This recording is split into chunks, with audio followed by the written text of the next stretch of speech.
नाज़रीन हमारे साथ मौजूद हैं जीएनएन के नुमाइंदे हफ्साबाद से मियां मजहर साहब। थैंक यू वेरी मच मियां साहब, आपने हमें टाइम दिया। मियां साहब, ये आमतौर पर आईजी साहब ने भी कहा है कि ये एक इंतज़ामी मामला है और होना भी चाहिए, मगर इतनी ज़्यादा खला बलूस पे इतना शोर है, कॉन्स्पिरेसी थेरीज आ रही हैं, गेट लास्ट, ये कहानी असल क्या है? आप चूँकि वहाँ मौजूद हैं मौके पर और आपने क्लोजली देखा है इसको, तो ये मामला क्या था? बहुत शुक्रिया काजी साहब। असल में ये मामला सिर्फ वाशरूम की लड़ाई नहीं था। ये मामला जब डीपीओ कामरान हमीद ने दिसंबर में चार्ज संभाला और उसके बाद ये इसके बैक पे काफ़ी स्टोरीज चल रही थी। ये तकरीबन फरवरी से मामला शुरू हुआ था और कुछ ताकतवर जो यहाँ पर मकामी कुव्वतें हैं वो चाह रहे थे कि हम अपनी ट्रांसफ़र पोस्टिंग और दीगर जो मामलात होते हैं पुलिस से रिलेटेड, उनमें अपने मामलात जो है वो अपनी मर्जी से चलवाएं।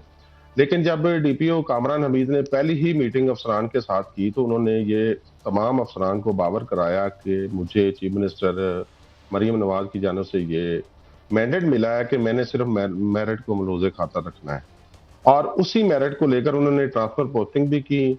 उन्होंने सिपाही से लेकर एसएचओ तक सब जो है वो मेरिट के ऊपर उनके मुताबिक जो है वो पोस्टिंग करते रहे। लेकिन उसके बाद ये मामला जो वॉशरूम वाला मामला है, ये शुरू होता है। ये आज से एक माह पहले के लेकिन मियां साहब देखें, जो सीएम पंजाब हैं, इसमें कोई शक नहीं को मेरिट को जो है वो पसंद भी करती हैं, उस पर अमल दरामद भी कराती हैं। जो डीपीओ साहब थे उनका तबादला कर दिया गया। बहुत से डीपीओ जो हैं वो तबादला होते हैं, एक जिले से दूसरे जिले चले जाते हैं, कहीं उनका तबादला कर दिया जाता है।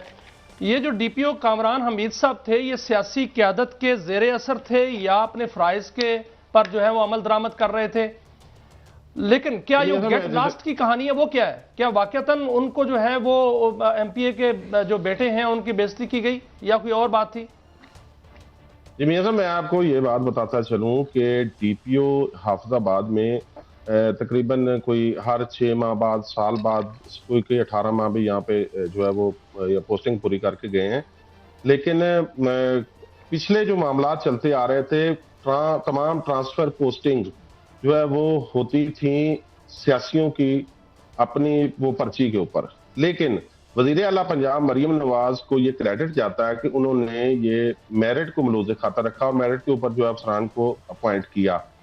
ये जो डीपीओ थे, इनके बारे में ये मशहूर था कि ये किसी की बात नहीं सुनते, और चाहे वो किसी भी सियासी जमात से ताल्लुक रखता है, मेरिट के ठीक है, वो मेरिट पे काम कर रहे थे, लेकिन इनके साथ साथ इन पर बड़े संगीन इल्जामात भी लगे हैं। इनके बारे में जो मैंने स्क्रीनशॉट्स देखे, कुछ सोशल मीडिया पर देखे, वो इनके बारे में जो इल्जाम लगे हैं कोकेन पीने के, आइस पीने के, क्या ये फेक न्यूज़ है या वाकई इल्जाम लगे और किसने लगाए ये इल्जामात? क्या वो डीपीओ साहब में ये इल्जाम उनके ऊपर जो है वो सच हैं या उन पर जो है इल्जाम लगे, इसका वो क्या दिफा कर रहे हैं? क्या इसको जो है वो आईजी साहब ने कोई टेकअप किया है इनको इंक्वायरी?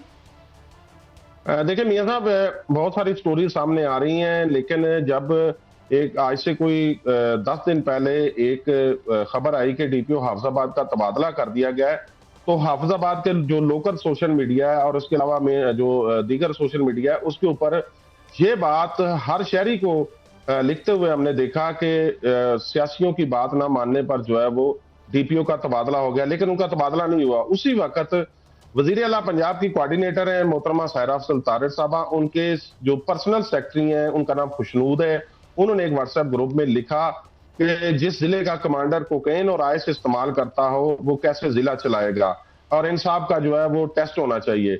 ये एक बहुत बड़ा इल्जाम था। खैर उसके बाद बहुत बड़ा इल्जाम है मियां साहब। क्या डीपीओ साहब जो है वो अपना ब्लड टेस्ट कराएंगे और क्या उन्होंने अपनी कमांड को रिपोर्ट किया है कि मुझ पर जो इल्जामात लगे हैं इसको क्लियर किया जाए? मैं अपने आप को पेश करता हूं। मियां साहब, सबसे बड़ा ये सवाल जो है वो पूरे पाकिस्तान की, पंजाब की जो ये सीएसपी पीएसपी अफसरान हैं उनके ऊपर ये उठता है कि हाफिजाबाद में नहीं बल्कि पूरी दुनिया में ये लोग जो उर्दू सुनने और देखने वाले हैं वो सवाल उठा रहे हैं कि इनके ऊपर इतने बड़े इल्जामात लगे। क्या आईजी साहब ने जो आज इन्होंने अपने ऑफिशियल पेज के ऊपर लिखा है ये खालिस्तान जो है वो ये मेरिट का मामला था, ये तो वही बात होगी कि खालिस देसी घी भी बिक रहा है और खालिस दूध भी बिक रहा है, लेकिन क्या जो इल्जामात थे ये आने वाले दौर में जो कामरान हमीद है उनका पूरी जिंदगी पीछा करते हुए जो है वो लोग देखेंगे कि इनके ऊपर इल्जामात लगे। क्या उन्होंने कोई दरखास्त दी है कि मेरे पर जो इल्जामात लगे हैं इनकी तहकीकात की जाए? उन्होंने खुद को पेश किया है? देखें, जो एक स्टोरी आ जाई है डॉन की, डॉन बता रहा है कि जी इनकी इंक्वायरी हुई है।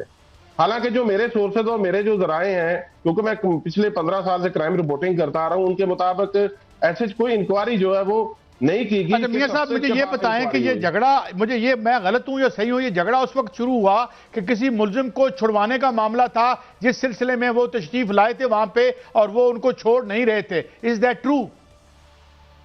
देखें काजी साहब, ये हाफिजाबाद में बहुत सारी ऐसी स्टोरीज हैं कि, लेकिन इनमें एक स्टोरी है मुबैना तौर पर, एक जो सियासी जमात के जो जिनको आप कह सकते हैं कि जो बड़े वर्कर हैं, वो एक थाने में गए हैं। वहां पे किसी मुलजमान को वहां पे जो है वो उन्होंने गिरफ्तार किया हुआ था और वो एक भाई गैंग बताया जाता है जो कि छोटे बच्चों को उस मुलजिम पे इल्जाम क्या था मुबैना तौर पे? उनके ऊपर इल्जाम ये था कि उन्होंने टॉर्चर किया और टॉर्चर करने के बाद जो है वो उनकी सोशल मीडिया के ऊपर वीडियो बनाकर वायरल कर दी। डीपीओ ने नोटिस लिया, एसएचओ ने उनको गिरफ्तार किया, तो वो साहब थाने चले गए और थाने जाकर उनको छुड़वाने के लिए गए तो एसएचओ के साथ उनकी तलक कलामी हुई और उस तलक कलामी के नतीजे यानी जिस बंदे ने टॉर्चर किया मुबैना तौर पर उसको छुड़वाने के लिए गए, आप ये कह रहे हैं? जी बिल्कुल, मैं ये बात कर रहा हूं। और ये मुबैना तौर पर ये जब मामला को 1.5 माह पुराना है, उसके बाद एक सियासियों की मुबैना तौर पर एक मीटिंग होती है जिसमें ये फैसला किया जाता है। वो पंजाबी में कहते हैं कि जनाब होने इन्होंने इत्थे रहने देना। तो ये मामला वहां से शुरू हुआ। वाशरूम मामला वाला मामला जो है ये सिर्फ बहाना बना है। लेकिन मियां साहब बहाना बन गया, वो उनका तबादला हो गया, उन पर इल्जामात लग गए, उन्होंने अपने आप को पेश किया, इंक्वायरी भी हो गई और आईजी साहब ने कहा कि इंतजामी मामला है। क्या सीएम साहबा इस पर नोटिस लेंगी या लिया है उन्होंने नोटिस और उनको बुलाकर वो पूछेंगी कि क्या आपने मेरिट पर काम किया था या वाकईतन आप पर इल्जामात जो लगे हैं वो ठीक है या गलत है? वो अपने एक ऑफिसर जो कि अपने आप को ईमानदार और मेरिट पसंद कहते हैं, उनका तहफ़्फ़ुज़ करेंगी?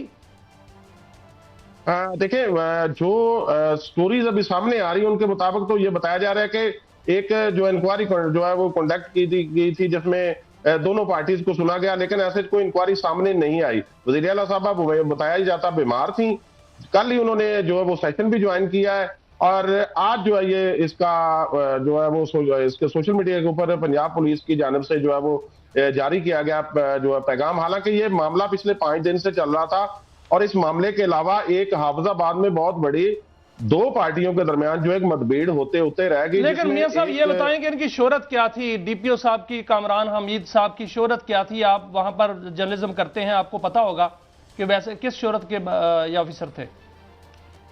मियां साहब, मैं ईमानदारी से आपको बताऊं, मैंने अपने टर्नओवर में 15 से 20 डीपीओ के साथ काम किया है बतौर रिपोर्टिंग। हमारा मुलाकात होती रहती थी। कामरान हमीद से मेरी 4 से 5 मुलाकातें हुई हैं खबर के सिलसिले में और चूंकि मेरा इलाका भी जो है वो हाफिजाबाद है, मेरे साथ नजदीक ही है डीपीओ ऑफिस, हमें हर वक्त खबर रहती है। एक छोटा सा जिला है। कामरान हमीद के बारे में ना सिर्फ पुलिस में बल्कि आम आदमी के पास यही बात सुनने को मिलती थी कि वो 18 घंटे काम करते हैं।